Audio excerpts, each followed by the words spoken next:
So, good morning and welcome to your second class of the Transcendence. So, as we already know, these classes, this set of sessions is all focused on you caught up children, which is gorgeous. It's all about you transcending through this stage of life. So this is all about us exceeding our own expectations, exceeding the expectations of society, and allowing ourselves just to rise above what potentially is quite a challenging phase of life.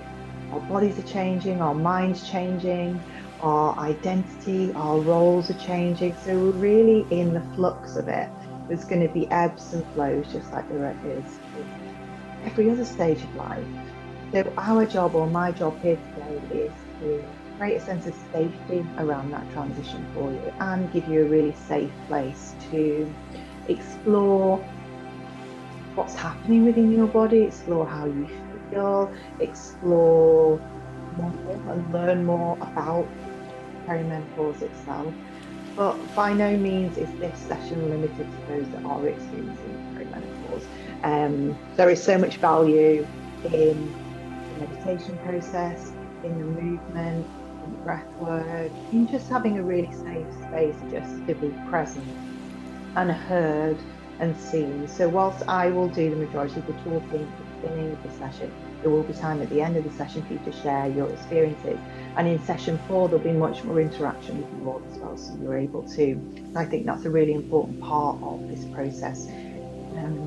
When we start to change in terms of our identity and on the roles that we've potentially previously had up to this point in life, one of the biggest things that comes through for women or those that identify as going through this transition, one of the biggest things that comes up for them is this sense of not feeling seen anymore, not feeling heard, and potentially not even knowing what to say anymore. This is your safe space just to sit with all of that, see what comes through, and just relax. So we'll go straight into it. This session is focused on the mind and what happens with our mood. And you'll notice I'm changing position now. So that is also your invitation to start in any particular way for any period of time throughout the whole session. You can sit exactly how you need to sit. So stretch and move, even during the meditation and the breath work and the movement sequences. If you feel uncomfy, feel like those numbers are coming, or your back's hurting, make sure that you're comfortable first. This is giving you that open invitation to shift and change as much as you like about the session. It's your space to do it how you want to.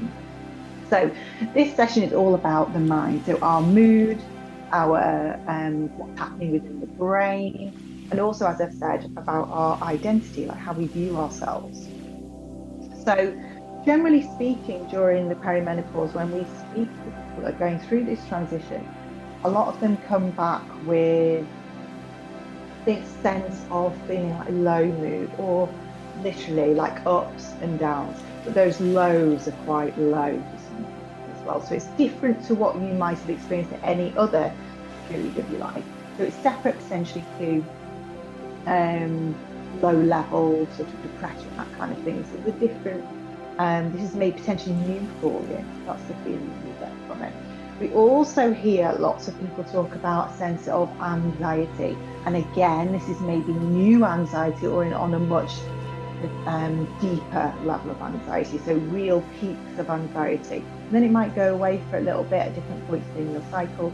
But again, it has this intensity to it. And that may or may not be accompanied by physical symptoms of anxiety as well. So rather than just those racing thoughts and those worrisome thoughts, those worst case scenario thoughts, it's also potentially, and not for everyone, accompanied with a racing heart, accompanied of your breathing rate, and all those kind of physical symptoms as well.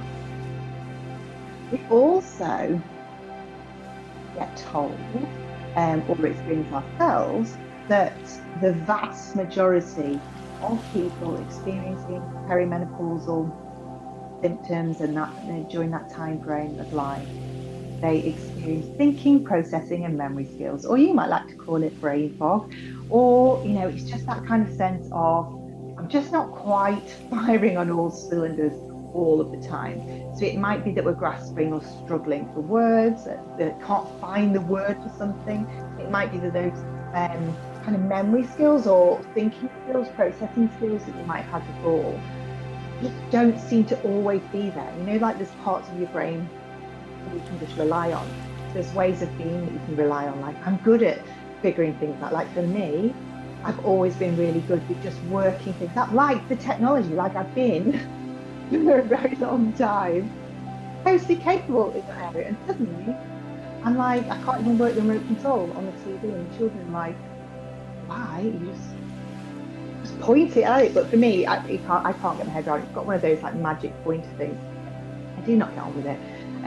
But really, this time of life is categorized potentially, and this is for the vast majority of people.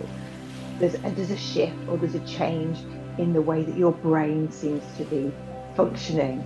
So that really has a big impact in terms of our workplace or our career, most often. But equally, it could impact relationships, I suppose, in terms of communication might not be as good as it has been before. Okay, and all of these things are the three things: the low mood, the anxiety, the thinking, and processing and memory skills. Maybe seeing a slight decline in those. They are caused by several different things, but initially a natural, a very human resistance to growth. Okay, so I said right at the beginning that this is your safe place to just be who you are and to feel whatever's coming up to you in the moment. Just literally get grounded in a sense of safety.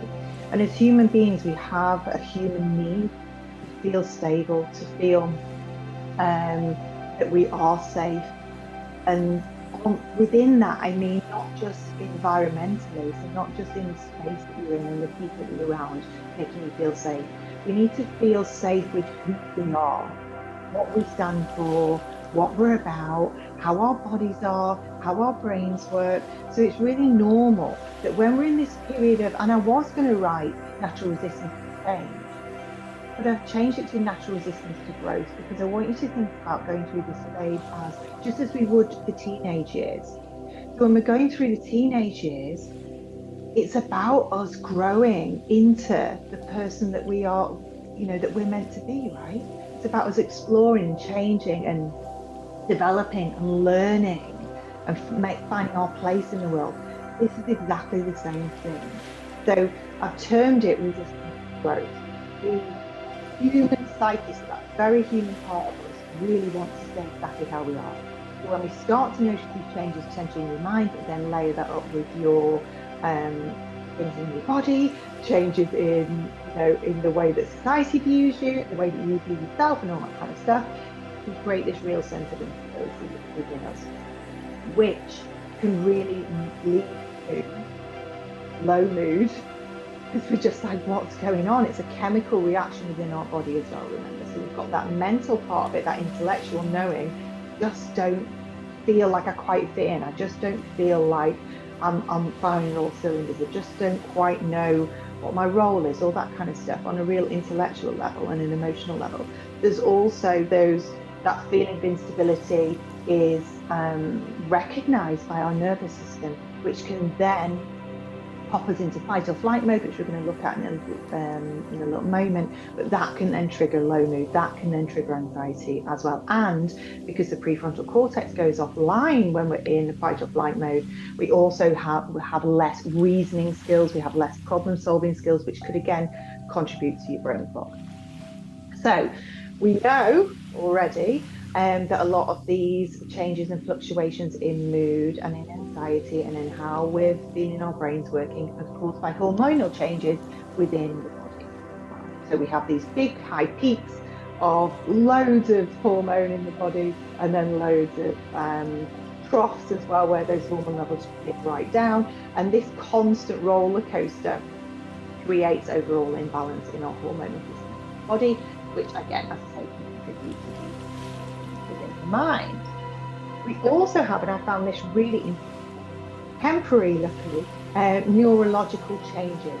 So our brain during this time change in structure, and they change in the way that they work. And some of those changes are forever and some of them are temporary. So if you are like, oh my goodness, I'm really struggling with my memory, for example, usually what we find is it does come back. But it's not even your fault. It's your brain has actually changed its structure. And because of the change in the structure, it changes the way that it works. But it changes the way that you think and the way that you process and the way that you are able to access your memory as well. So we've got all of this going on all at the same time. So we've got our humanness, which is like health, I just want to stay the way that I am. We've got our hormones, which are fluctuating, big peaks, big lows, and then we've also got structural changes going on within the brain as well. There's a lot going on. Okay, on top of that, and because of all of that, all of those things can then lead to nervous system regulation. And we'll talk more about what that means in a moment. But essentially, that means that we're more likely to be dropping into that fight or flight mode, that term that you might be really familiar with in terms of us, when we're stressed, when we're angry, when we just got too much on our plate, that's when we're dropping into fight or flight. Okay, and when we're in that mode, like I said before, that again affects your hormones, it affects your mood, it affects your digestion, there's not one bit of our bodies, our humanness, that isn't affected by your medicine. There's a lot to deal with, so it's no wonder that potentially we're going to have like really high moments, but we're going to have those low moments as well. We're going to worry more about things because our bodies are setting ourselves up for that type of thinking because we don't feel safe. So, as I said, no wonder it's hard, okay? So low mood, anxiety, caused by many factors during perimenopause. As I said, our human ability is challenged. So that's our, like I say, our bodies change, it looks different, it feels different, it works differently. Our identity feels different. Our purpose potentially is shifted. We evolve and we grow and we may be not sure what we're meant to be doing with our lives anymore. Our circumstances potentially change as our children, those who have them and move on or grow up or don't need this as much. And then we all have these health challenges and changes going on as well. So our body and our mind, as I've already said, thrives best when you're in a state of safety and stability. So, and that's on a physiological level, so deep within our bodies, but also on an emotional level too. Okay, so our job and the job of these sessions really is to help you find that place of safety. So to create physiological changes in your body, in the breath, through meditating, to tell your nervous system we're okay. Also to help you, the more we learn about something, the more we bring awareness to something, the less scary it becomes, right? So we're just going to fill our boots with loads of information. And as I say on every session, the information that we give you isn't to replace that from a health professional, okay? So this isn't to replace your HRT, for example. This isn't to negate going to the doctor if you're struggling with things. This is supplementary. So this is on top of those medical interventions which you may well want and need. This is something that's really going to support you, whether you choose to go down that route or not. And there's no hierarchy with it. At the end of the day, our bodies are, as I've already said, our brains changing, our bodies are changing, our hormones are changing. The vast majority of us will require some sort of medical support to go with it as well. So we're not at all trying to get rid of that. Okay. So when we feel unsafe or unstable, that can cause the nervous system to go into its emergency mode, as I've already said, that fight or flight mode. Okay. So I like to think about the whole time, so whatever we're doing, so even right now, there's a cobra meeting happening in your brain, just like the government do when there's a situation going on. But your nervous system at any given moment is using information from 3 different pathways to decide, or 3 different channels of information really, to decide which of its 3 pathways it can choose. Okay, so we want the nervous system to choose the ventral vagal state, okay, the ventral vagal pathway. which is the state that we choose when we are happy, when we're content, when we're calm. And what's amazing about this state is that that's when your digestion gets done. So all that beautiful food that you're eating can really get digested. But also it's our healing mode. It's where we have really full access to our happy hormones, to the real positivity mindset, to the problem solving part of the brain. All of that's working when we're in ventral vagal. Okay. But your body will use information from what's happening within your physical body. So it'll be looking at whether there's tension in the body, whether you've got a tight jaw, for example, whether you've got clenched hands, whether there's quite often we hold tension in our feet and in our knees. You know, if you're all crumpled up and tense like this because there's a stress, because you're worried about what's happening with your body, or because your boss is doing your head in, or you've got brain fog and you can't think properly, and that's making you physically tense, then that's going to potentially send us away from this ventral vagal state into one of the other emergency states. Okay, but your mind will also use, or your body and your brain will also use information from your thoughts and from your perceptions, so how you feel about the changes that you're up against, how you feel about how well supported you are, for example. Those things, the brain and the body will use that information to decide which of these three pathways shall I choose. And we'll also use information from other people. So other people's state of mind, other people's nervous system. We use that. We sort of bounce off them like satellites. So whoever I'm next to in the shopping line at Tesco, if they're having a really bad day, potentially my body can recognize that they're stressed. So we're primal pack animals, right? At our core, going back to cave people, we lived in tribes. So and we couldn't really speak. We didn't even have a prefrontal cortex to be able to understand language back in the day. So the only way that we could communicate really through body language and through this nervous system integration and interplay. So I'd be like, okay, if that cave person is stressed out and feeling scared, potentially I need to as well, okay, because they can't talk to me. So that is still existing within our bodies, which I find really fascinating. So essentially what happens is, hopefully we'll wake up and we'll be in ventral vagal state. We'll be happy, content, calm, right? Your body will be, you'll be looking at the tension in your body. Hopefully you'll be nice and relaxed because you've had a good sleep, and you won't be, your shoulders won't be up like that, and your hands won't be all clenched, and your jaw won't be tense because you've just woken up. It will also then think about, right, what are your thoughts for the day? How safe does this environment seem to me? So if you're waking up straight away and you're like, oh God, I'm really stressed, I'm going to get shouted at work because I've forgotten this, I can't even remember what the kids need for school, I'm going to be late, I've overslept, whatever it is, the brain is potentially going to switch you out of that ventral vagal state. If next door to you you've got someone sleeping there who's stressed out already, maybe they've been checking emails at 3 o'clock in the morning and they're in a really stressed state, that's another tick in the box for one of our emergency states.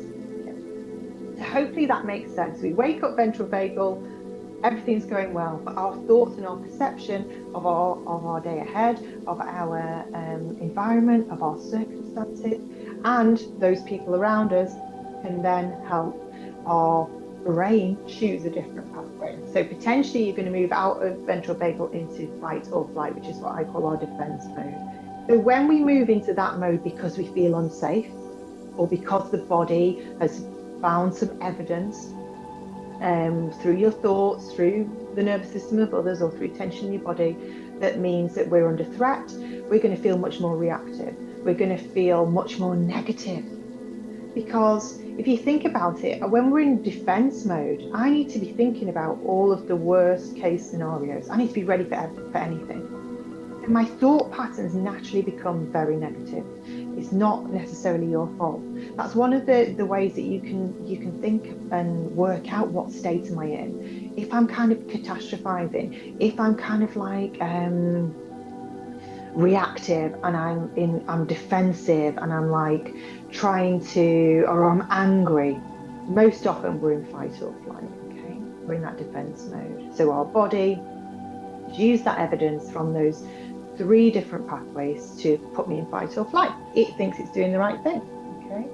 But what that also means is from that point, still hear me? I've pressed something on my microphone, don't know. My headphones, sorry. When we're in fight or flight, what happens is that all of that energy from our food and from just our chi, I suppose, is directed towards fight or to run away.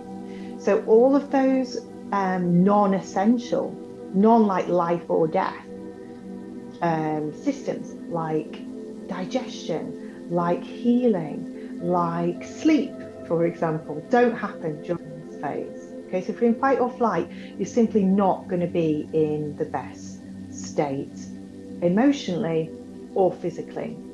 You can also move into that dorsal state as well. And this is really when we're actually absolutely at that point of I'm just so exhausted, I just don't want to carry on. You know, it's our freeze or fawn mode, you know, and we can drop into that again without realizing. But most often people talk about this sense of, I just don't want to be here. And I don't mean like, you know, on a really deep emotional way. I just mean like they might not want to go somewhere. You know, I just don't want to go to the office. I just want to hide out. I don't want to go to that party. All those things that might be normal behaviors for you, you're not necessarily wanting to do, for example, because you're just too tired. You just can't be bothered with it. It's that sense of, oh, like, I just want to hide away, get under my duvet. Do you know what? We all have those days, and that's fine, and we need them. Particularly in the winter, we are designed to hibernate. So that's absolutely okay. But if you're starting to notice, you know, the things that I don't, you know, that I would usually do, like I don't want to go out for a walk. I don't want to have a conversation with friends, because it's all about being seen. It's all about being heard. It's all about speaking your truth. If you don't have that desire to do that, then maybe we've dropped into dorsal mode. And you know what?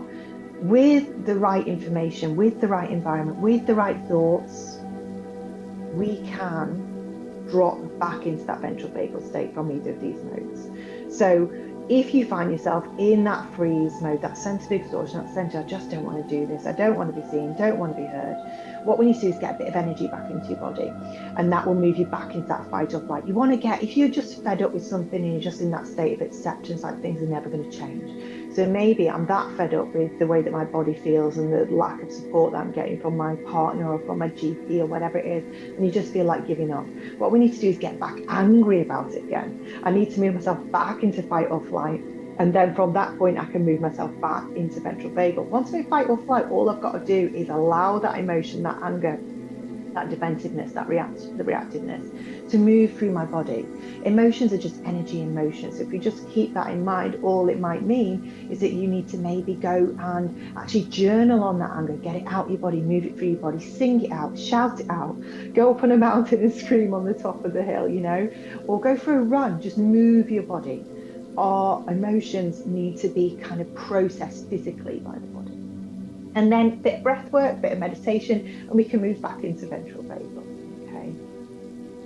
So as I said, if we're in that fight or flight mode, or if you're in that freeze mode, it's all about survival. So when we're in those modes, what you're going to notice is a real change in how you are thinking. So if you're moving through perimenopause anyway, we know that that's going to create this sense of instability within you. So that's going to potentially cause this low mood anyway, and this anxiety anyway. But then if we're then allowing ourselves to stay in fight or flight, there is absolutely no problem with us moving into fight or flight or dorsal mode, like fairly regularly. But what is important is our comeback rate. What I don't want you to do is stay there, because when you're staying in those modes, our thinking going to be much more negative. For example, we're going to be, like I've already explained, it's our primal brain working to keep us safe. It's got to be thinking about all the things that are wrong so it can try to fix them, right? What also happens when we're in that mode is you get this prefrontal cortex goes offline. So the thinking part of the brain, the bit of the brain that helps you come up with really good problems, like the solutions to problems. So you're going to feel worse because you can't even think of the answer to the problem. So it might be that there's something really easy, a really easy solution that you just can't see because you're stuck in fight or flight, for example. Like I said, during perimenopause, our bodies are changing, evolving, growing. So if you're stuck in fight or flight mode and you're not getting the right nourishment into your body, it's really going to make perimenopause feel much more difficult for you, isn't it? And there's no time for that healing and that growth to take place. Okay. There's going to be tension in the body, which doesn't feel very nice anyway. And again, it's making you more likely to become reactive because it's another signal to the body that there's a threat. What you'll find is your immunity goes down. So we really don't want that happening on top of all the other stuff that's happening in perimenopause anyway. I don't want to be ill on top of it all the time, she says, with a cough and a sore throat. And we just become really tunnel vision focused, fixed thinking. We just kind of get stuck in these modes. When we're in fight or flight a lot, we get stuck. And that's the energy. It just feels like, you know what? I just can't seem to get this right. So, in summary, we end up feeling a whole lot worse.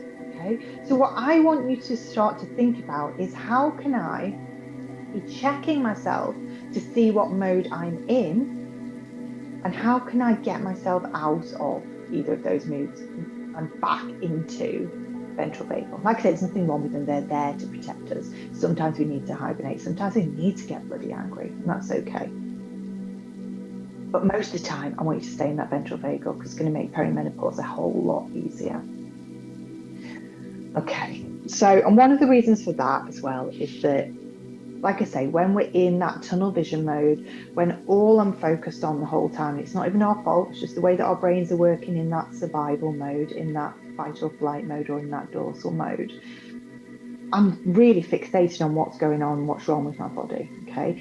And that's really normal. And it's actually a symptom of a really healthy working mind. Because if you think about it, if say you're like, do you know what, I really, really like that handbag, or I really, really like that car. And suddenly you see it everywhere. Everyone's got that handbag, or everyone's got that car, or everyone's got the orange car that you like. I thought no one really bought orange cars, but suddenly they're everywhere. It's because of something we call the reticular activation system. So essentially, if you give your brain some proof that something is important or valuable to you, it will take that on board and it will remember it.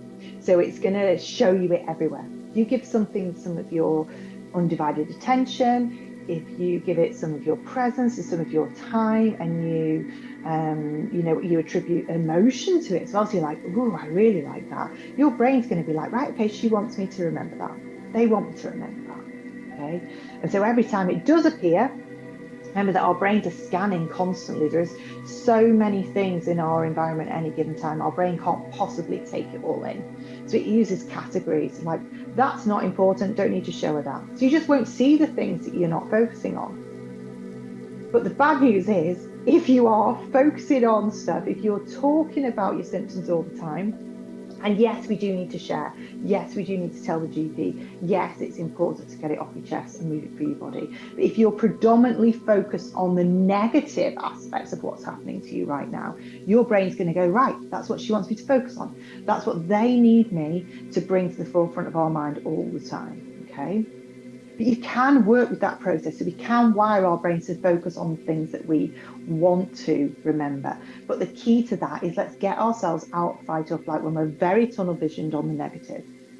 We have to move ourselves back to this ventral vagal state through movement, through breath, through meditation.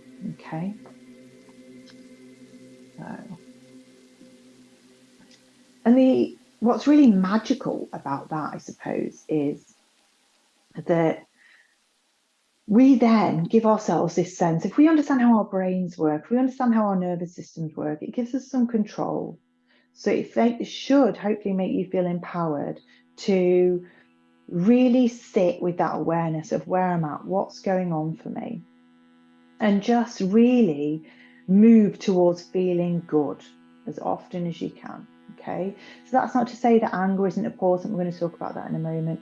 That's not to say that there's not grief involved in this process. There absolutely is.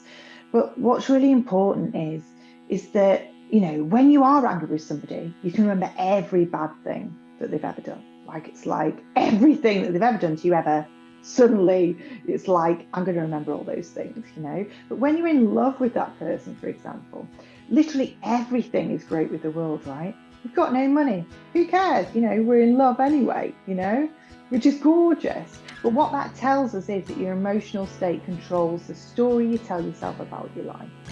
If we can get ourselves into that good emotional state, we're then going to be able to sit in that space of, do you know what, this might feel a little bit scary sometimes. This might mean that I have to really confront some stuff around what I look like, around my place in the world, and do some digging, do some soul searching. But I'm also able to see the beauty in this process. I'm also able to celebrate the wisdom and the intuition that's going to come forwards in this process as well. So I just think it's really important that we're aware that sometimes low mood, anxiety, brain fog, all that kind of stuff isn't our fault. It is hormonal, it is brain structure, it is that instability. But sometimes we have control. We have more control than we think anyway over how we feel and our perception of this kind of our lives. And I really want you to be constantly checking in with yourself. How do I feel? How can I move back to that place where everything feels good? So that you can sit and, you know what? I'm beautiful, I'm full of wisdom, I'm full of intuition, and I am valued, and I am wanted, and I'm needed. Yeah. How do we do it? As I've already said, can't always do it. That's not your fault. Sometimes it just really is the hormones. Sometimes it just really is the way your brain's not working. But what you can do is relearn your ABCs. So what do I mean by that? Like I've already said, being aware. What state do I think I'm in right now? Just observing it without judgment. Do I feel angry? Do I feel resentful? Do I feel defensive? Do I feel irritated? You know, and we can do that through our feelings, but also we can do that through our physical body. Do I feel tense? Do I feel tight? Do I feel like I'm just going to explode, you know? Probably I'm in fight or flight. Okay, and we're just going to observe that. We're not going to judge it. You know that it's a normal, natural thing to experience. It's there for a reason. It's one of the pathways that we can pick from, or our body can pick from. It's there to keep us safe. And so it's just about initially, just where am I at? Then, once you know which state you're in, you're then able to bring that balance back through the breath and through the body. So movement, just like we're going to do in a few moments. Breath, just like we're going to do in a few moments. Just to bring back into that state where we're in that ventral vagal. Okay? And you can choose then where you lay your focus. I can then start to use that reticular activation system to my advantage. So I'm just going to keep turning that dial, you know, and just keep looking at the positives and finding other people that are experiencing the same thing to create that sense of safety around it and helping them to do the same. Focus on the good bit. And then we'll go off course. Our hormones will come into play, or we'll just have a bad day because we're human beings. But all I'm going to do is back to the A. So I'm going to do my ABC steps. So what state am I in? Right, okay. Now how can I balance myself back? If I'm in that dorsal, that exhaustion, that kind of sense of, I don't want to be heard, I don't want to be seen, I just can't be bothered, like I might as well just give up. If we're in that kind of mode, we've got to get some fire back in our bellies. So we can do that again through the breath, through running, through exercise, through being out in the fresh air. Okay, and it just gives you that chance to bring into that C. I'm going to choose again. What am I focusing on? What's my emotional state like? Can I go and see a friend? Can I go and do something that I love? It's going to help me stay in that really high love vibration, so that high energy kind of good with the world. Because when we do that, it's really going to have a big impact on how we physically feel, as well as how we feel emotionally up here as well. Right, so connected to that, really important. We don't deny, we don't disown our anger. So whilst we're always observing, really important, and we're aware of what's at stake, it's really important we don't add any guilt or shame or criticism of how we're feeling anyway. The difficult bit is when you're in that fight or flight mode or in that dorsal mode, the predominant emotions are guilt, shame, okay, and judgment, self-criticism. That's how your brain's wired. But just the awareness of that, you're able to say to yourself, you know what? No, I'm not going there with it. Anger is like a warning light in your car. Okay, so anger gives us information around what's not serving me, around what is not, what's crossing my boundaries, what is not in alignment with my values, what I believe to be wrong in the world. You know, it's powerful. I've got that information, I can make those changes then in my life. And just having that awareness of what the information anger's giving me actually helps you transmute it into a more contented, more calm state. And actually, I am quite angry about that, but now I know that I can do something about it. Yes, that's happened. Actually, that's going to shunt me back in the right direction. It's going to allow me to make better choices that are more in alignment with who I really am. The other thing with anger is it can mask other emotions, which are really much harder to name or for you to own. So I think it's always a really good opportunity to have a think about what's underneath this anger. Do I feel rejection? Do I feel, am I lonely? Am I kind of underselling myself? Am I allowing my boundaries to be crossed? Usually it's about something else. Is the guilt involved? And that's why I'm angry. Am I angry at myself because I'm actually a perfectionist, that I've not hit that bar again, you know? So it's about, it gives you an inquiry, but it can be a really powerful catalyst. So whilst I just thought it was really important just to spend just a few moments just on that and sitting there with it. I don't want you to disown and deny your anger just to get back that ventral vagal. I want you to explore the anger and use that exploration to be able to transmute it. Okay, and what I mean by that is to give it some power to use it for a different purpose. Okay, now I have got that fire in my belly. I'm at least getting out of dorsal. Okay, now I'm in ventral. Okay. Right, so I'm in ventral vagal. We're going to go back into like softening the body, relaxing, and just using the breath and some gentle movement, maybe some meditation, just to help me get back in that ventral vagal state so I can make some really good decisions based on the information that I've gathered from my anger. Does that make sense? Really important, okay? So let's get a little bit more scientific, okay? So we don't have to remember all of this. It's really important for you to have awareness. Okay, so these hormonal surges and dips that are going to be happening during perimenopause, that's going to reduce your ability to stay calm and regulated anyway. Okay, so you're going to be, it's not your fault, more reactive and more irritable.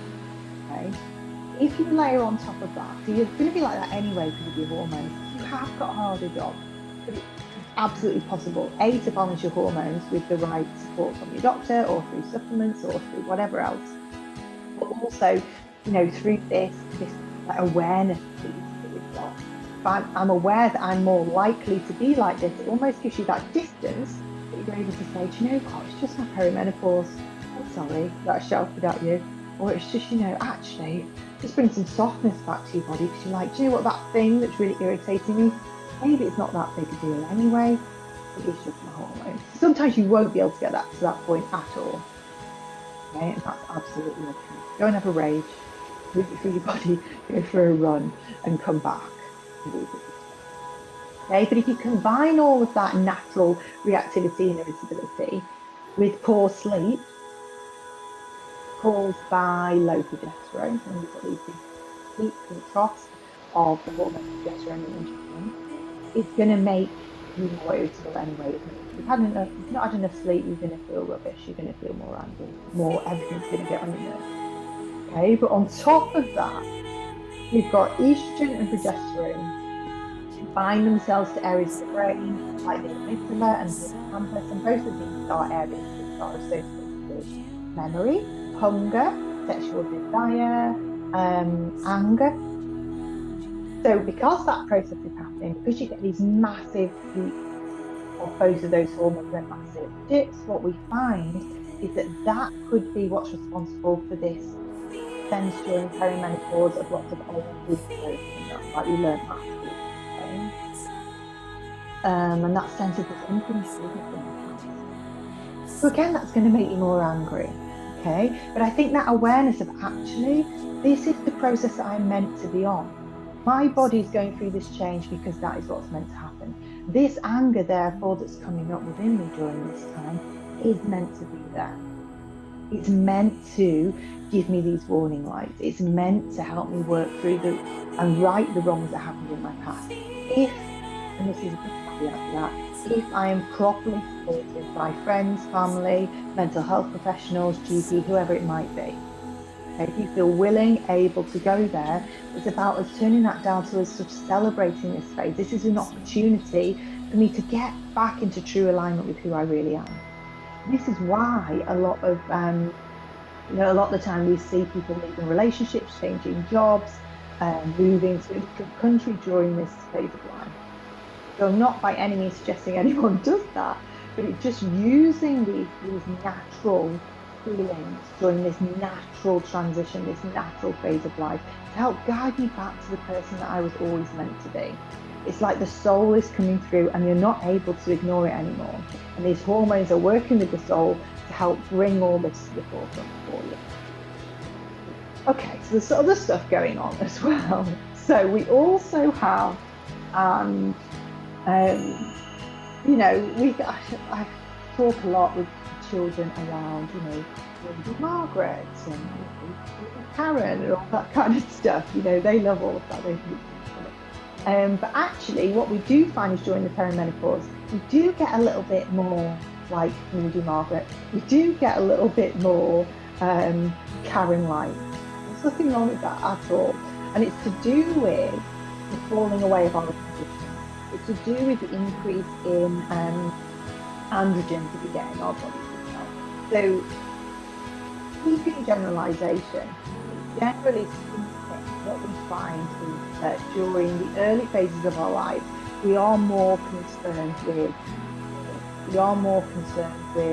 keeping the peace. We learned a lot about that in the first class, in terms of our hormone levels, in terms of the way that we are like primitively and primarily driven towards finding a family, whether that be actually bearing children or finding a family within a community. Like during our younger years, our childbearing years, that's what we're predisposed to do. But then, as we said, we could start to see during perimenopause that we become less inclined to do that, which can then make you feel a little bit more irritable.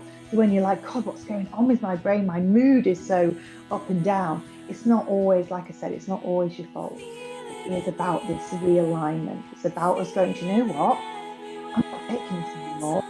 I'm going to stand up for myself. I see that target and I'm going to go for it. So that is supported. Your soul is like wanting you to be more direct. Your soul is wanting you to be more clear. It's wanting you to be more forthright, take no prisoners towards what you want.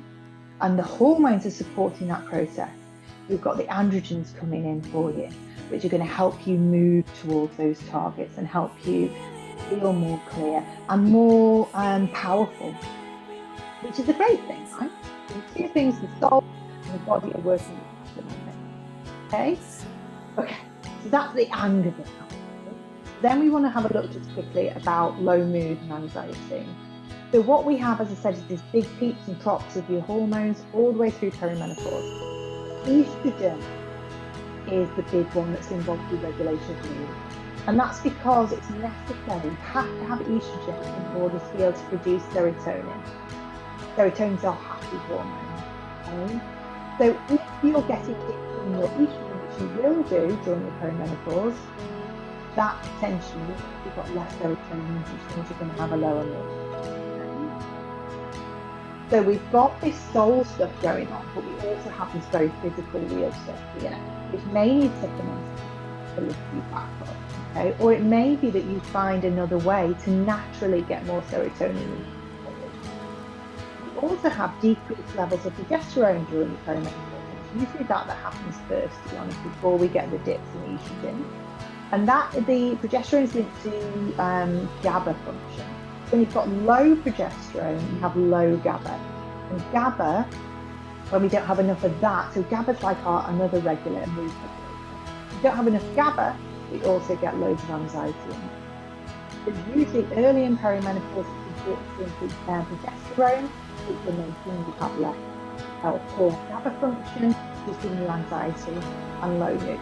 And then it's the estrogen later on during the perimenopause, which again dips and takes all of the serotonin out of your body as well. So we go again, dip again. Okay. But all these things, again, it's the awareness is the first step. We're able to supplement in the right way through medication from the doctors, also through what's going into our bodies, and again, using our sense of control, working through those nervous system nodes can really support. Even if you've got low estrogen, if I'm just more aware, it's going to help. So I'm going to fix it because the hormone level is low. So it's going to help if I'm more aware of what mode I'm in, and I make the informed choice through balancing my body, through grounding my body, through moving into the breath, to then do something to it. Okay? So, what causes it? So again, like I said right at the beginning, it's hormonal. But also it is compounded by changes in the way that your brain works. So we have this estrogen level. When we have high estrogen, we have really high brain function, right? So we're quick. Everything's working just as it should. It's like boom, boom, boom. Okay? If we have low estrogen, our brain just works a little bit slower. You get there in the end, but it's a little bit slower. It has to go round the houses. It's not choosing the really quick pathway.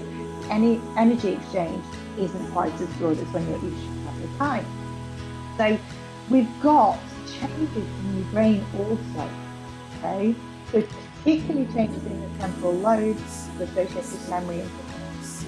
Okay? And those structural changes in the brain matter. So your brain looks different when you're going through perimenopause.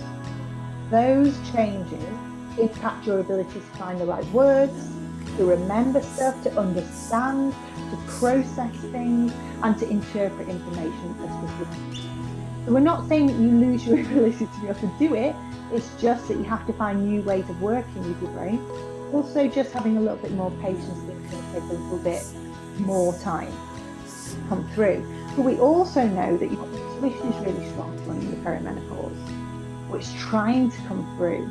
So in what we lose in our kind of logical mind, we gain on an intuition and soul level. So I believe, therefore, it actually makes us more powerful than we ever were before. Okay? So, thinking about all of that stuff, what can we do then to help our mood? So I'm just going to summarise everything that I've said. So really important, as we've already said, is that we take advice from a GP. If you feel like you're struggling, get in the GP. Use an app called Balance, which is a really good way for you to record your symptoms. You can show that to your GP, and because they always want to know over how long has it been happening, what kind of thing, when does it happen, does it have a pattern, all that kind of stuff. Balance app will help you record all of that, and you can just show your app so that it makes it much easier than trying to, with brain fog, remember all that stuff. Yeah. Potentially, they might choose that the right path for you is to use HRT. If they give it you and you're comfortable with it and the risk level is great for you, go for it. Okay. But then on top of that, we can supplement ourselves, nourish ourselves through the skin, through exercise, through moving those emotions through the body as they come up, through celebrating that they're there, being aware that those emotions are there, but then also moving them through the body. Energy in motion, so you get some energy back into the body and move it through. You can supplement with dietary supplements. You can also look at your diet itself, what you're putting inside your body, and there's certain fruits and foods and veg which support estrogen, which support progesterone as well. Obviously, you can get mental health support from a GP or a mental health professional. And then we've got limiting endocrine disruptors, so endocrines and hormones. So having a look at what you're putting into your body without even knowing it. So things like body lotions, shower gels, candles, what you are, your toxic load, what's coming into your body, that's all going to disrupt and change the balance of your hormones. It's definitely worth looking at things like swapping maybe from just general candles to soy candles, using essential oils instead, making sure you've got natural and organic products going onto your skin and your makeup and your body lotions and all that kind of stuff. Okay. And come to an exhale class. Okay, and this is why it's really important. So, as I've already said, we're going to use breath and meditation. Um, but what we're also going to be doing, and the breath is important because it tones the vagus nerve. Okay, and the vagus nerve, we haven't got time to go through it now, but it's really important. It's a massive nerve that runs from your head all the way down to your tongue.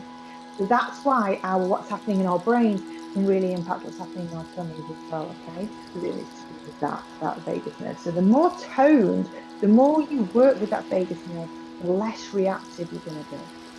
The more likely you're going to be to stay in that ventral vagal state. The easier it will be for you to get into that ventral vagal state as well. So the breath helps tone that vagus nerve, and that's going to help you get into that ventral vagal state more often and stay there. We've got the meditation that we're going to go through as well, which is looking for insight. So you have, that problem solving ability that's going to be applied. We can replace that with wisdom and intuition. Okay, so that logical brain sort of almost takes a step back so you can go, do you know what? I've got these reserves within me. I have knowledge and wisdom within my soul that can come forward. It's almost like making space for it. If I'm really relying on my logical brain, I'm just going to keep going back there. That's working for me. I'm just going to keep going back there. Okay, unless you're particularly spiritually minded like I am anyway. But during this time, it gives us more opportunity to move towards intuition. Now my brain's not working as well, a bit slower. I'm going to supplement it with intuition. What we also see is we have less cortisol in our system, which is great because that means that we have better immunity, better dietary function, better gut health, less damage to the heart, loads of things.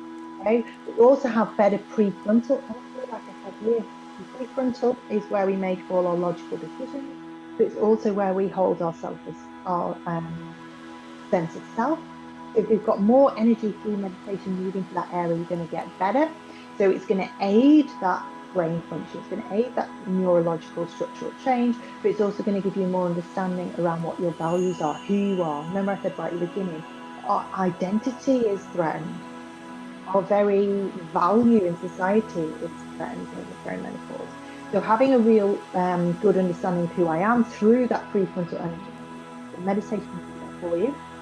It's going to help your brain work better because it allows for whole brain co-creation. Each part of the brain is talking to each other. That slowness that we might find, or just that little like it's just taking me just a little bit longer to get to the answer.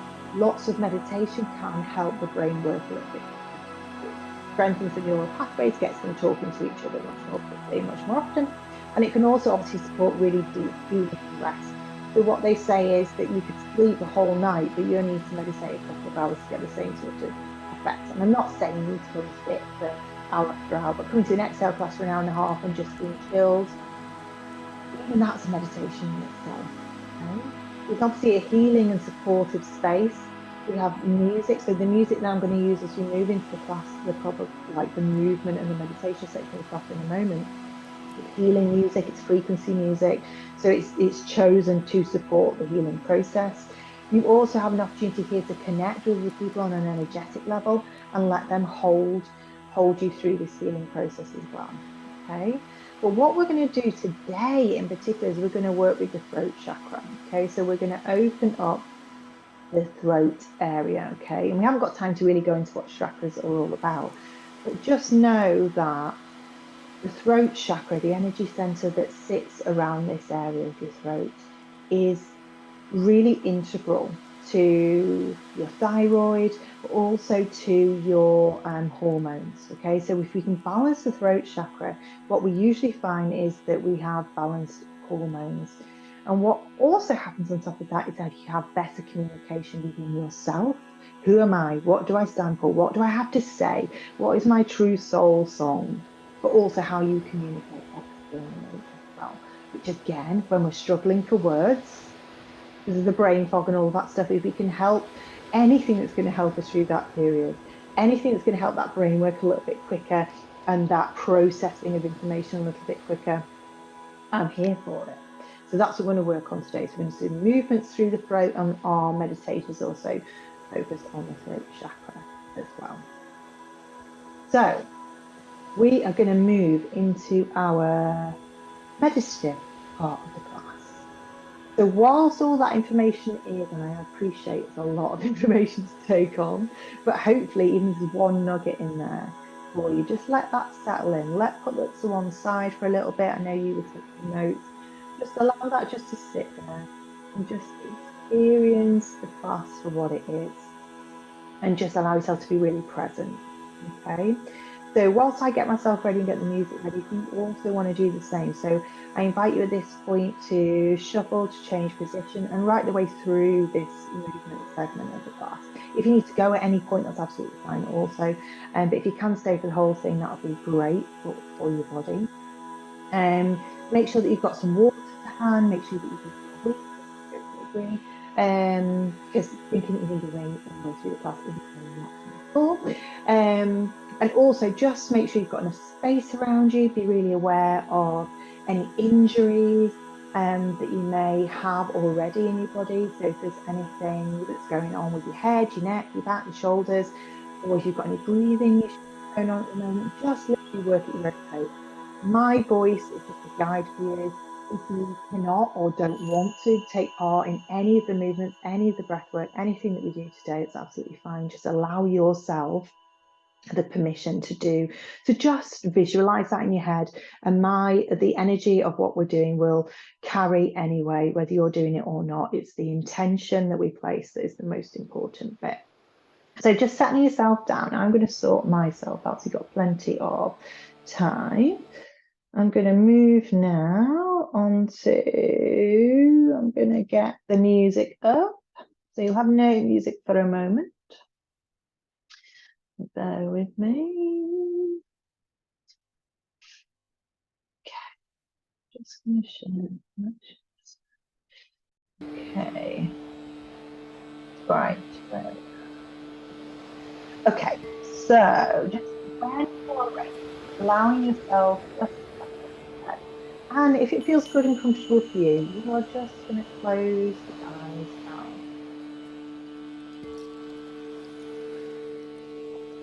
Okay, if that doesn't feel comfortable to you, you're able to lower the gaze.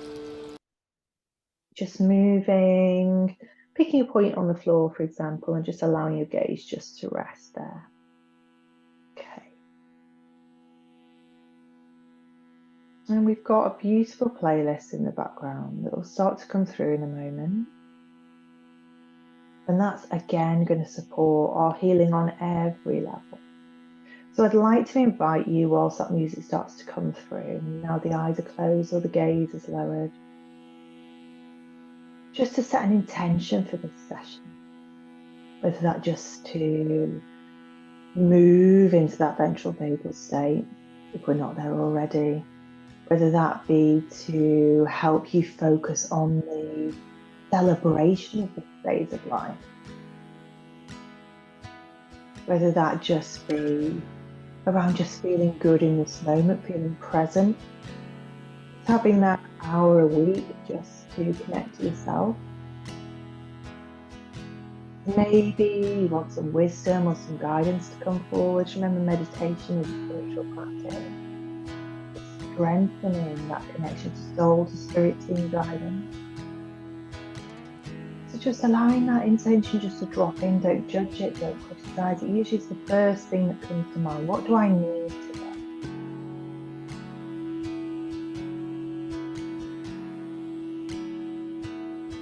And just allowing yourself, if you're sat in a chair, just moving the bottom to the back of the chair, just so you can be supported by the back of the chair. If the back is sore, maybe leaning against the wall. Remembering there's absolutely no need to cross the legs. Noticing however feels good, easy, safe and comfy for you. And just dropping the shoulders, releasing the jaw.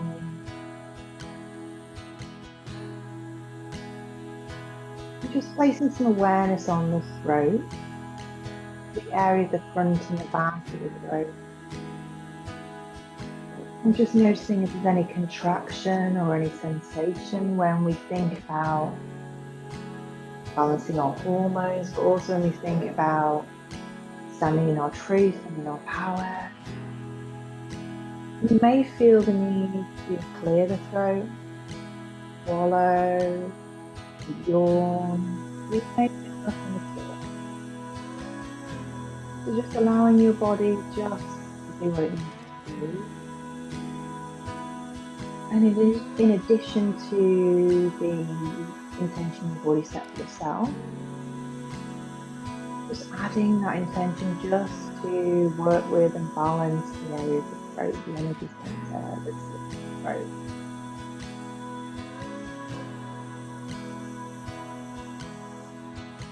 And I'd like to invite any guidance on spirit teams, on ancestral lines, anyone that wants to know supports to be protected by white light. And everything that comes forward is for the highest good only.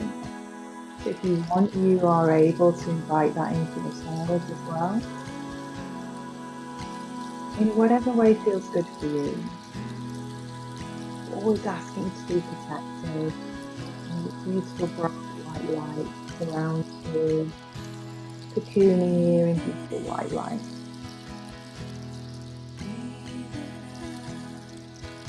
And as the music's guidance, we're just going to start to notice our breath.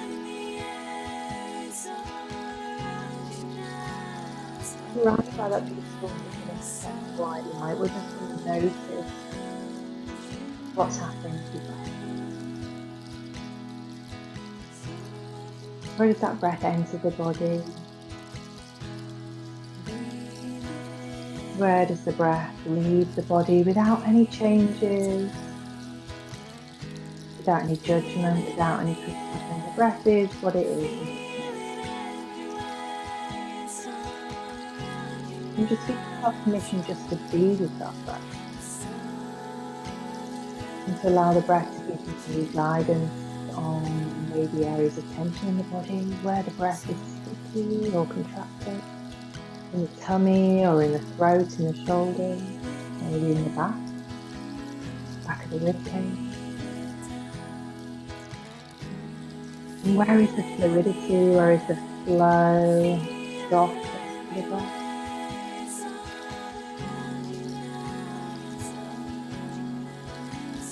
And then we're going to start to guide the breath now. Now it's done its job, it's folded.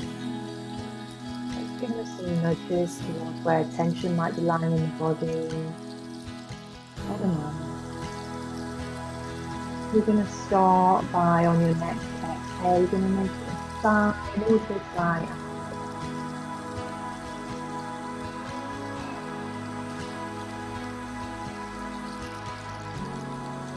We're going to breathe in with slightly under the nose. As you breathe in, turn with the hands. That breath moves up with the breath. And then when you're ready, you're going to release through the mouth, audibly again, slow and steady, all the way through the breathe out and in. Taking a deep breath in, it rises in the chest and the pelvic floor.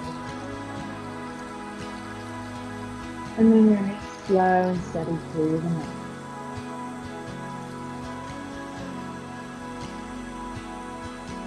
Breathing in again. When you're ready, hands to work at your own pace, but that breath is deep.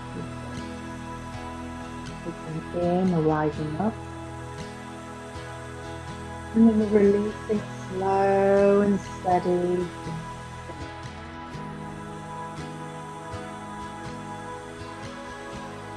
And continuing that rhythm and pattern. inhale is through the nose, and there's expansion in the tummy and the rib cage. And if you're struggling to find that expansion, you can place your hands on your rib cage with the thumbs at the front. If you breathe in, you might feel a rise. And if you exhale, you might find that the rib cage sinks back down. Just feeling really connected to that rise and fall. When you breathe in, that rib cage is expanding up. At the back, with that expansion, release the back. And then release through the mouth and just feel all of that sinking back down again. And just allowing that rise and fall. Just to remind us of that sense of safety, the rhythm, the breath. And while that breath is quite intentional and deep, you don't have to worry about that exhale. It's just going to come. It's effortless, it's easy. So releasing the hands from the ribcage, letting the hands just be soft on the lap or on your knees, palms facing upward. Continuing that pattern of deep and full breath. Now we're going to link some movements to the breath, as I say, just to open up that throat.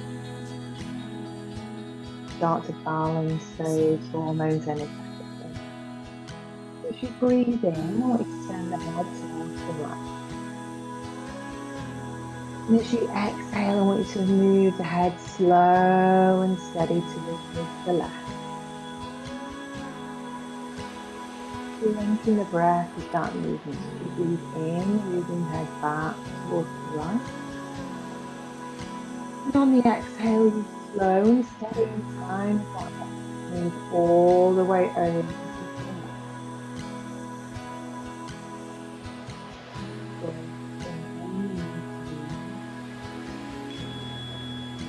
Every exhale, you slow and steady move towards the left.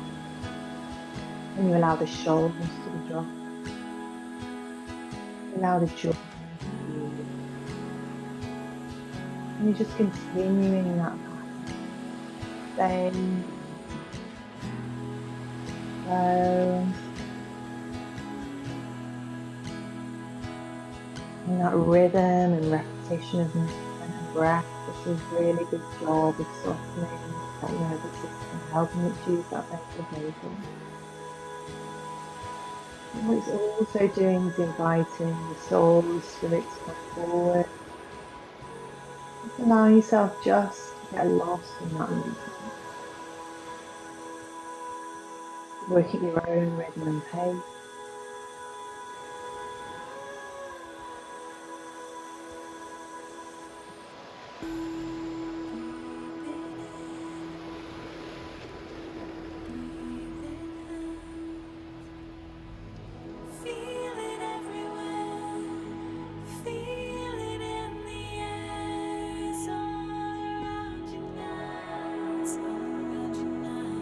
Remembering to keep that breath deep and full, but now it feels effortless.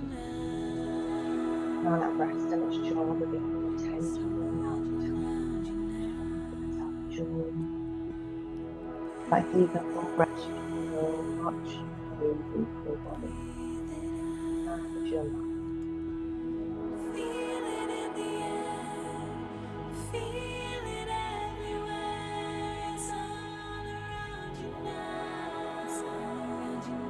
You're just moving when you're ready, just resting in stillness.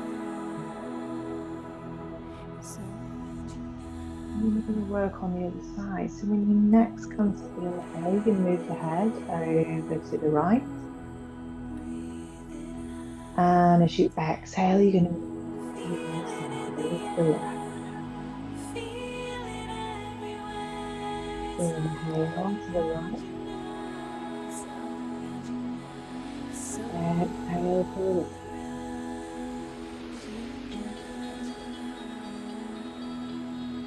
Once again, just continuing that same rhythm, staying open in that same breath, creating stability in this moment, sense of safety within your body and mind.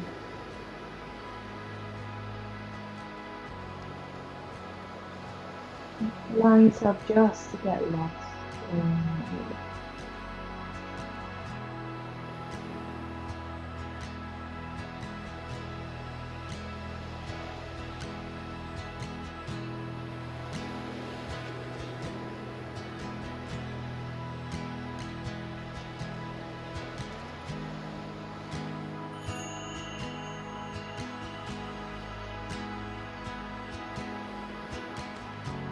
Continuing that deep into your breath.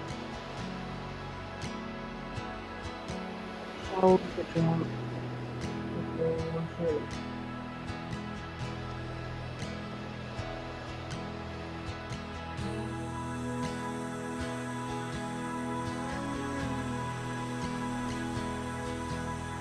Just working on balancing that floating hormone, the end of communication, allow us to speak our truth. Also to be able to feel what we want to say to the beginning.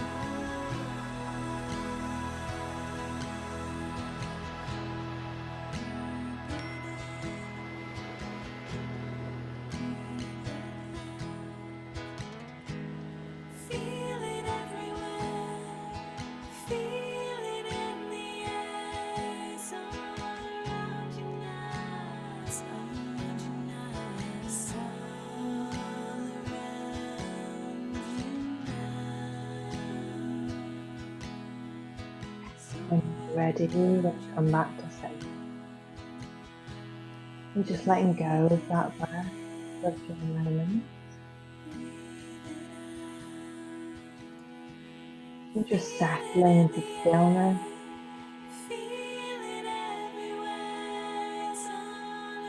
And just noticing if your body's asking you to change position.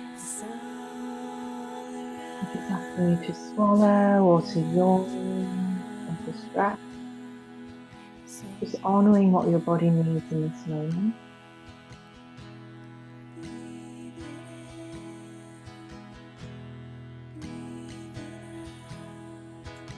You slow past again. As you stay for reflection, for introspection. Just space to breathe. Let go. There's nowhere else you need to be at this moment. So just being aware that everything feels very hard in the neck. Just going to start to flow through some gentle breathe the neck and shoulders over a lot of that. So I'd like you again to come back that deep and full breath. We're going to breathe in through our nose. And when you're ready, you drop the chin, go down to chest.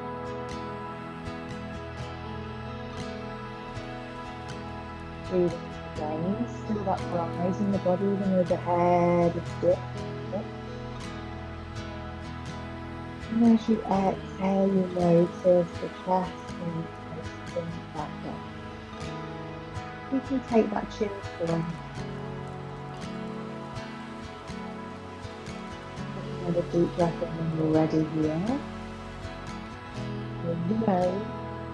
Exhaling through the mouth, the shoulders relax, release, taking all the way back.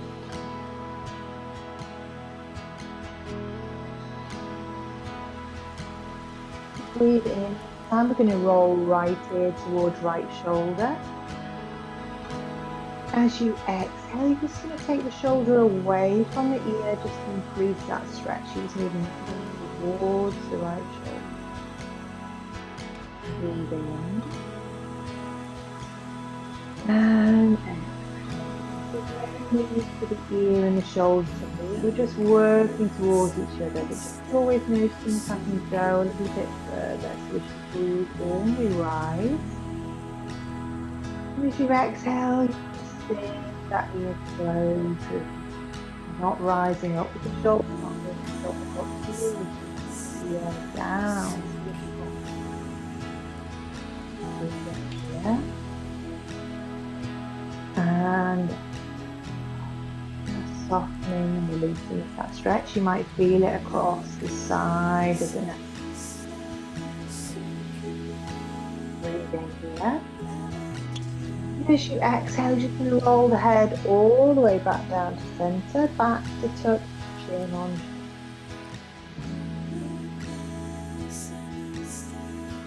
Taking a resting breath here when you're ready. And exhale, relax the shoulders, release the breathe in. This time we take left ear towards left shoulder. As you exhale, you can take that ear closer to the shoulder.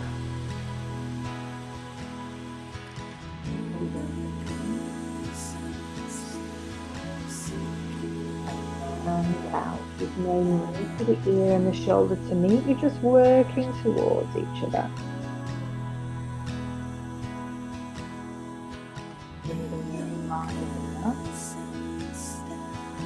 And exhale, that ear is moving closer to the shoulder.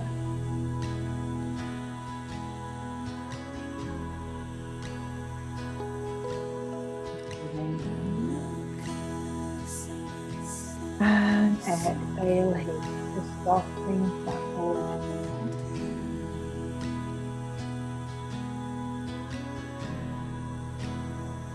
and when you're ready, in, we're going to roll the head back to center.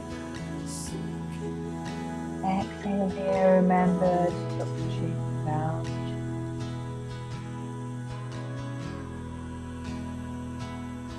When we breathe in this time, we're going to roll right ear towards right shoulder again. Exhaling this time, rolling straight back to center.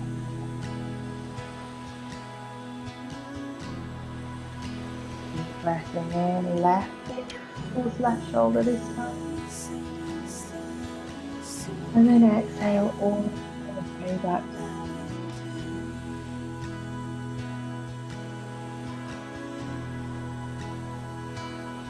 And then just allowing your body just to guide you. If you need to roll, stretch, head, and neck on your body. Moving exactly how you need to. And let's head linking the breath if you can, just rolling the head, the neck, shoulders.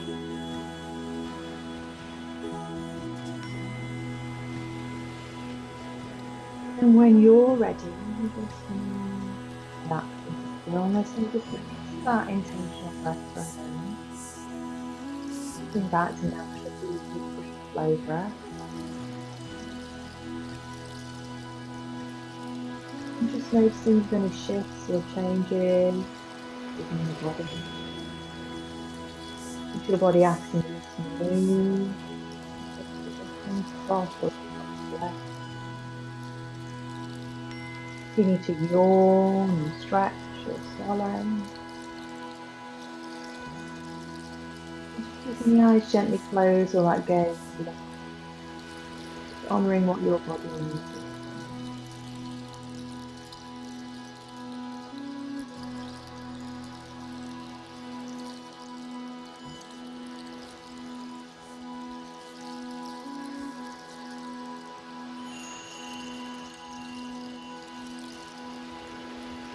And then coming back to that intention of that, you breathe in through the nose, and sigh out through the mouth.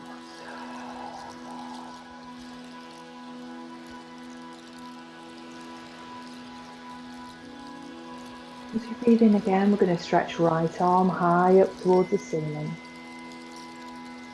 As we exhale, we take that hand to the back of the head. As we breathe in, we're going to stretch the other arm high towards the ceiling. As you exhale, same again, that hand the back of the head, gentle touch with no weight or pressure. Breathing in, we lift the chest. As we exhale, we're going to tuck that chin to chest again, and we're going to allow the elbows to come on either side of the face. Deep breath in here. Exhale, starting away any tension in the shoulders. Deep breath in.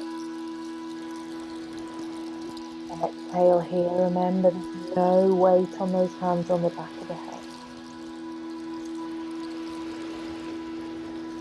When you're ready to breathe in, you do so and lift the head up.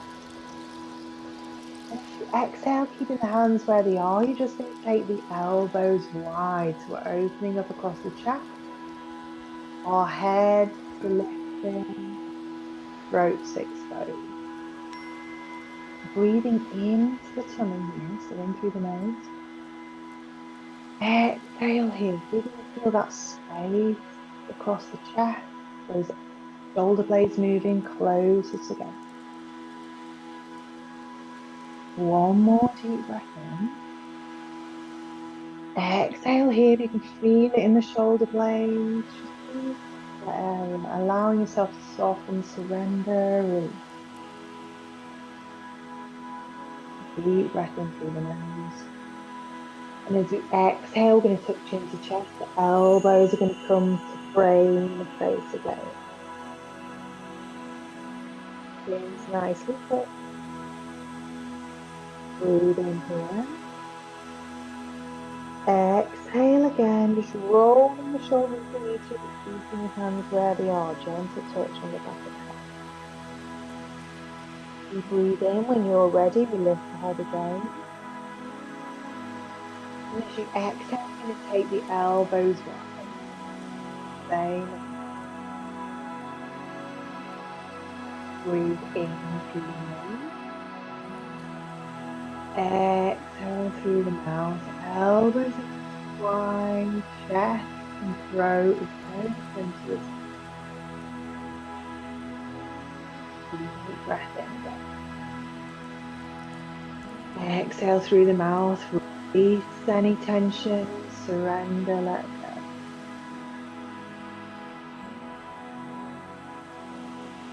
Breathing in, we stretch both arms high to the ceiling. Exhale, take the arms wide, floating all the way down to the floor. Deep breath in, take them wide, floating back up high to meet high above the head.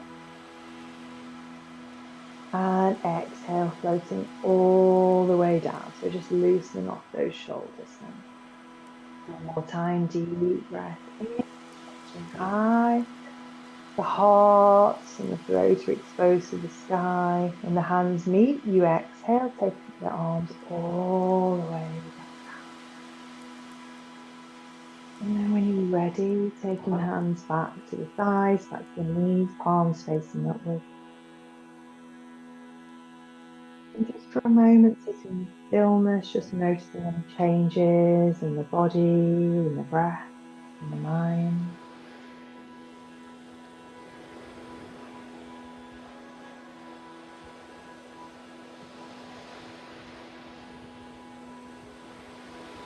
Committing to that intention.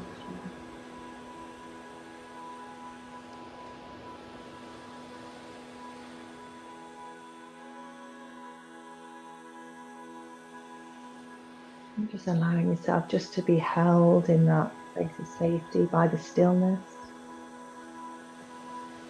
Now that we've accessed that ventral vagal state, some breath work, some movement to help us move towards that. And just give yourself permission just to stay there, feeling calm, connecting, relaxed.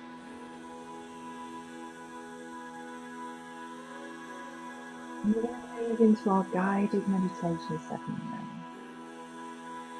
During this time, I invite you to lie down into the blanket. If you've got time to find a pillow, blanket, that's what you need to do. Or you can just simply stay seated. Whatever works for you and your body.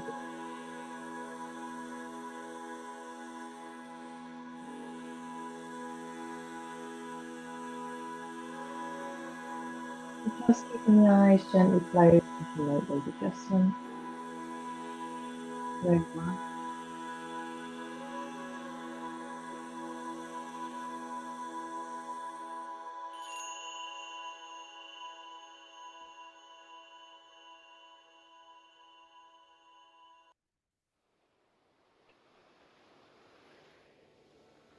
So just allowing those eyes to be gently closed or lowering the gaze. And for just this moment, let go of any thoughts. And completely let go of the outside world.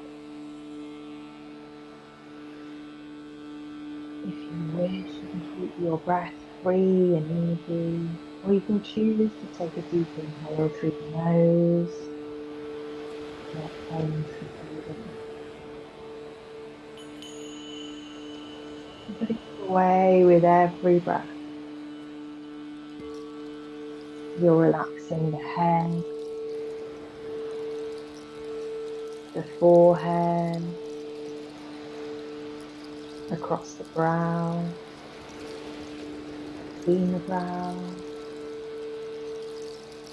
You're releasing all the tiny muscles around the eyes. And you're softening your cheeks.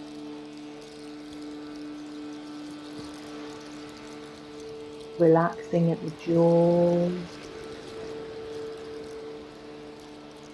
the chin, the throat. And so you might find you want to yawn or swallow. Your body's desire. Relaxing at the neck, front and the back,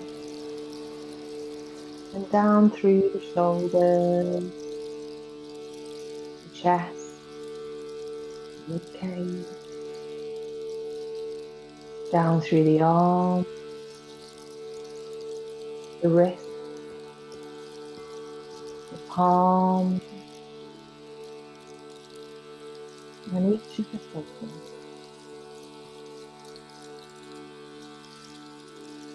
Releasing the rib cage and softening at the top. Releasing through the hips and down the sides. Relaxing the knees, the calves, the ankles, the feet, and each of the toes. And if you are lying down, just allowing the feet to fall to the side. And just rest.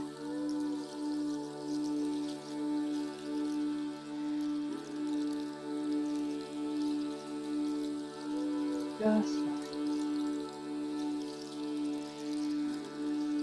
Maybe taking a moment just to scan the body again. Noticing if there's any areas of tension or tightness or torsion. And just allowing yourself just to release those areas of tension. Using the breath to help release that tension.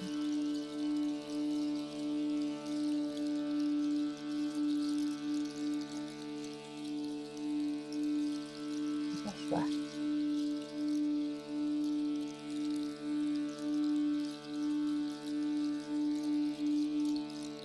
And now completely settled and relaxed. If you can, imagine in your mind's eye yourself walking through a forest on a narrow path. And that path is lined on both sides by huge shade-giving trees.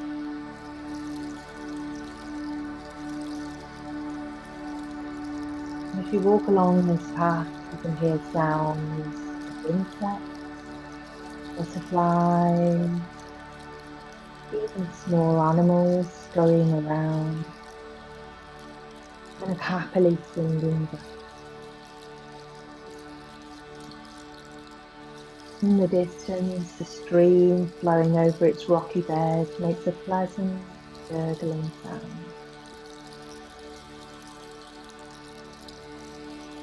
Tuning in to all that you can hear, beautiful sound.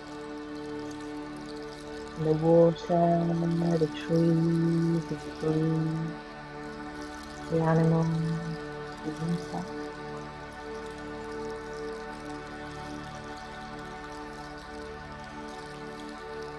And as you continue to walk through the forest, you find yourself with two paths ahead of you. You find yourself at a fork in the road. And without any criticism or judgment, just choose the path that resonates most with you. You cannot get this wrong. You take your chosen path and you continue to walk through the forest, feeling safe and relaxed.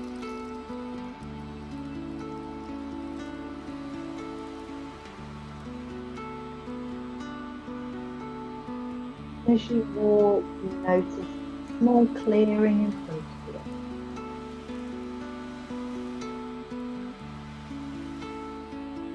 And you notice that there's a giant log that's fallen on the forest floor in front of you.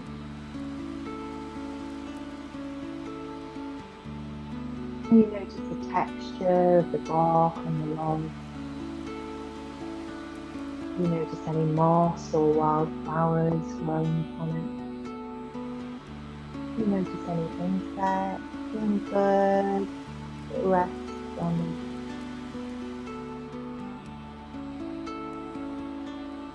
And you walk up to the log and you choose to sit with your back resting against it.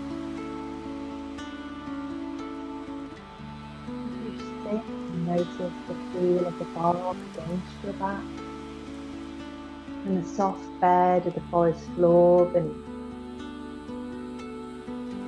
You rest your hands on the earth, feeling grounded and connected.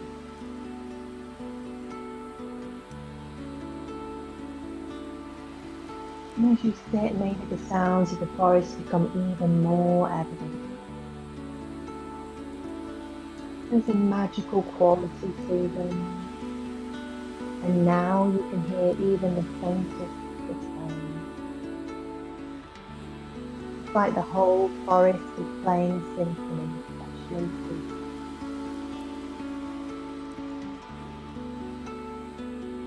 As you sit, you take long, slow, deep breaths. And every time you exhale, you notice that your awareness is moving to your thoughts. Just letting your awareness right now rest there too. And you may feel the need to swallow or yawn. Or maybe you feel nothing at all. Whatever happens for you, for you and your body in this moment.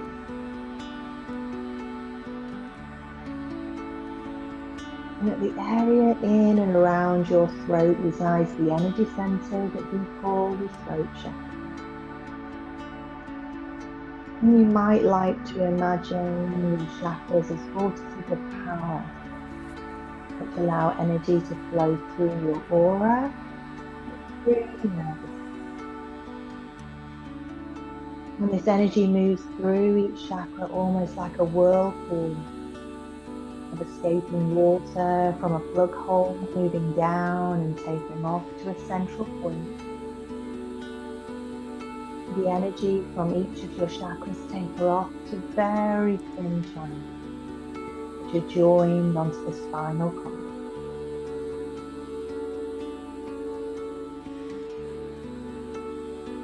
And if you sit in beautiful forest beneath the beautiful blue sky. You now become aware of a process happening in the throat body. That beautiful energy exchange, that beautiful vortex power. You notice beautiful sapphire blue energy moving and swirling downwards, whirling and tapering towards a central point. You notice sparkling blue energy moving around your throat and moving down, nourishing your entire body. And the blue flow of the throat chakra spreads like a vibration or a pulse from your throat to fill your neck. It expands and grows and covers now your head. A beautiful blue energy. It now moves down towards the rest of the body as well. It's expanding from the throat, encompassing your head, your neck, and now your chest. Sparkling blue light moving outwards from the throat and now down past the tummy,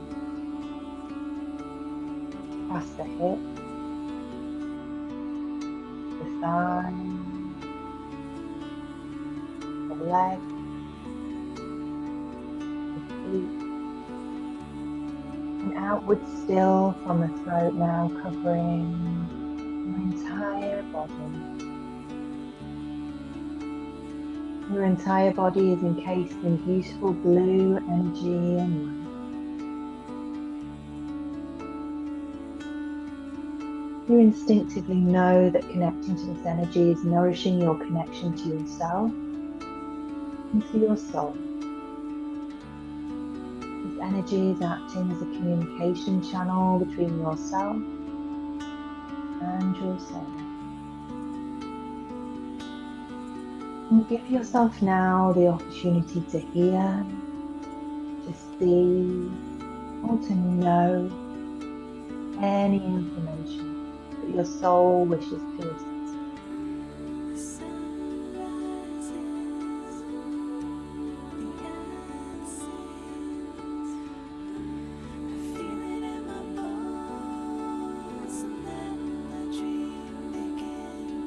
In the quiet and stillness of this beautiful healing space, it is just for you here today.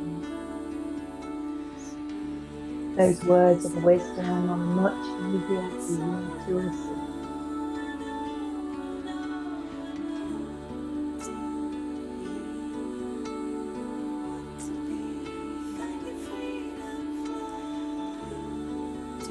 Allowing that guidance to come through just as it does, in words, pictures, or symbols. Take it without judgment, without force, without effort, without too much inquiry. Anything that doesn't make sense now will make sense in your waking moment, if it's meant. Don't rush. Lie or sit here for the next few moments. Just rest and allow. Rest, allow, receive. It will hold and support you on your journey. Nor mind the time. And when it's time to return to the waking moment, the waking world, I'll guide you on that journey. But for now, allowing yourself the time and space to receive the wisdom that you need, without force, without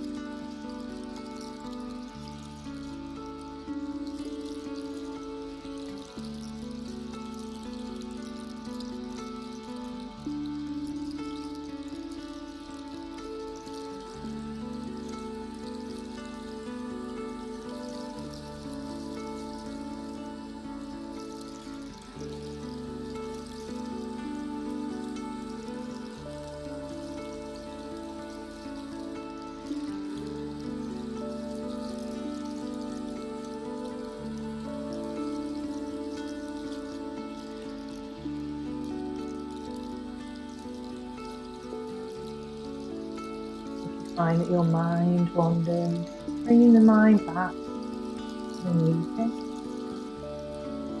to the forest, noticing the sound, that symphony within the forest, and simply bring your mind back to the breath.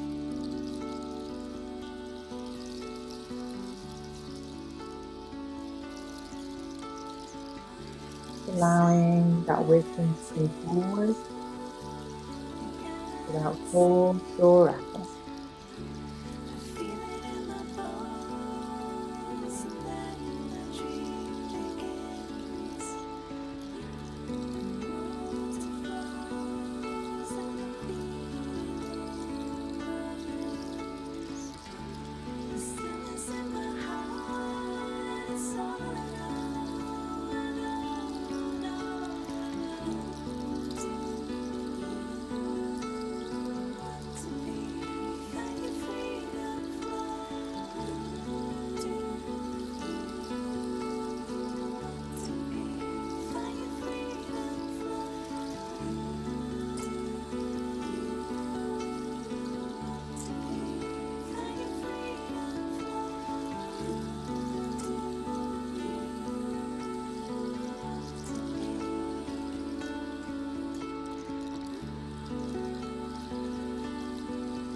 I know you're going to ask or receive any information, any questions.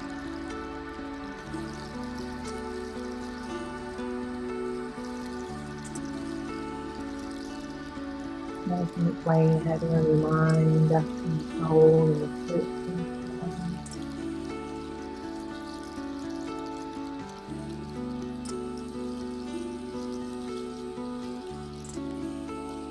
and just thanking whoever came forward, whatever came forward, thanking yourself for allowing the time to receive and allow. Because now the time has come to return to the waking moment.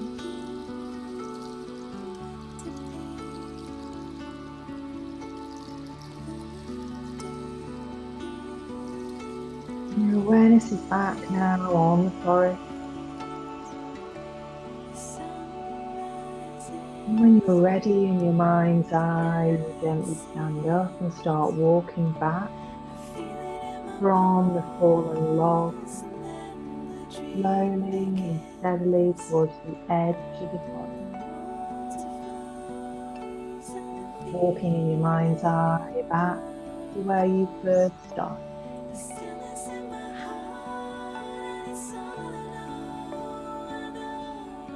As you walk along, you look back in the forest full of life, and you notice all of the tiny details, the sounds, the sights, the smells of the forest.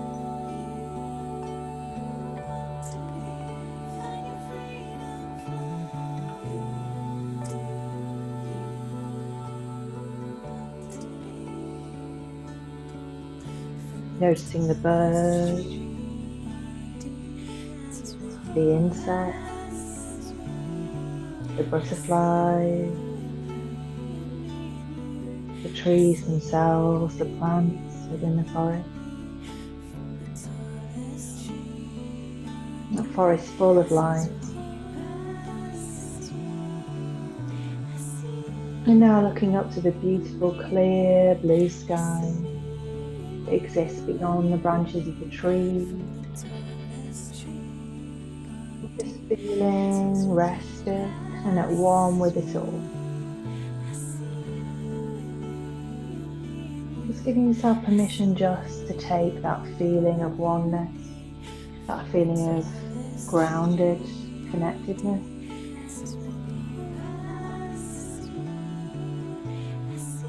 You're just going to take all of that with you into your day. And now we're going to leave that forest behind. And we're going to begin to return awareness to your real surroundings. And without opening your eyes, you notice the real environment you're resting in.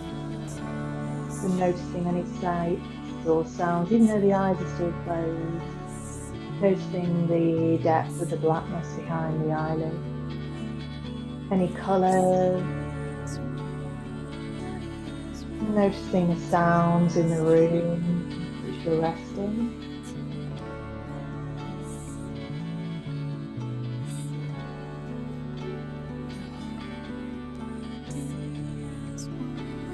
And we're just going to let our muscles wake up slowly.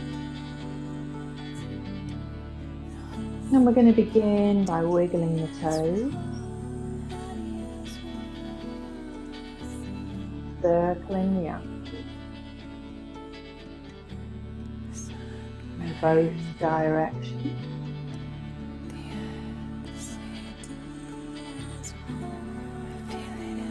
Then letting the feet rest, moving up to the hands, and wiggle the fingers. Opening and closing the fists. Tension back in the hands and making those fists. Letting the fingers, the palms relax and release. And then circle the wrists in both directions.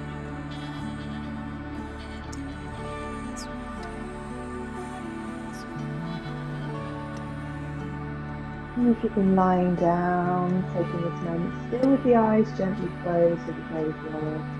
Return really slowly to seated. And once we're in that seated position, just rubbing the shoulders, stretching and moving.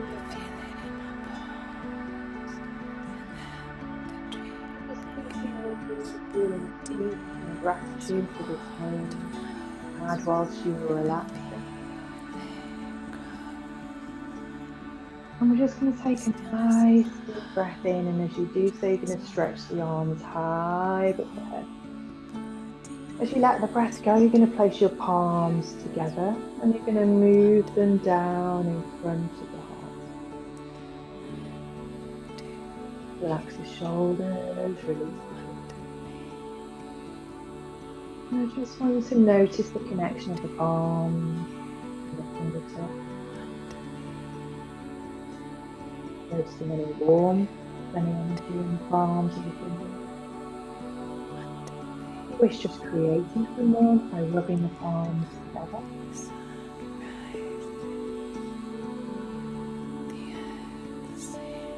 And then taking the palms over the eyes, allowing that warmth just to move with the eyes through the eyelids.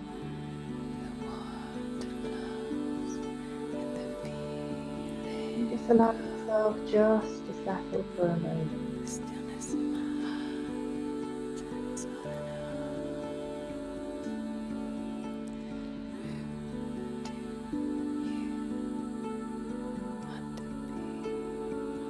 When you're ready, keeping the hands where they are, you're just going to gently open, allowing the light just to come through and cracks in the window.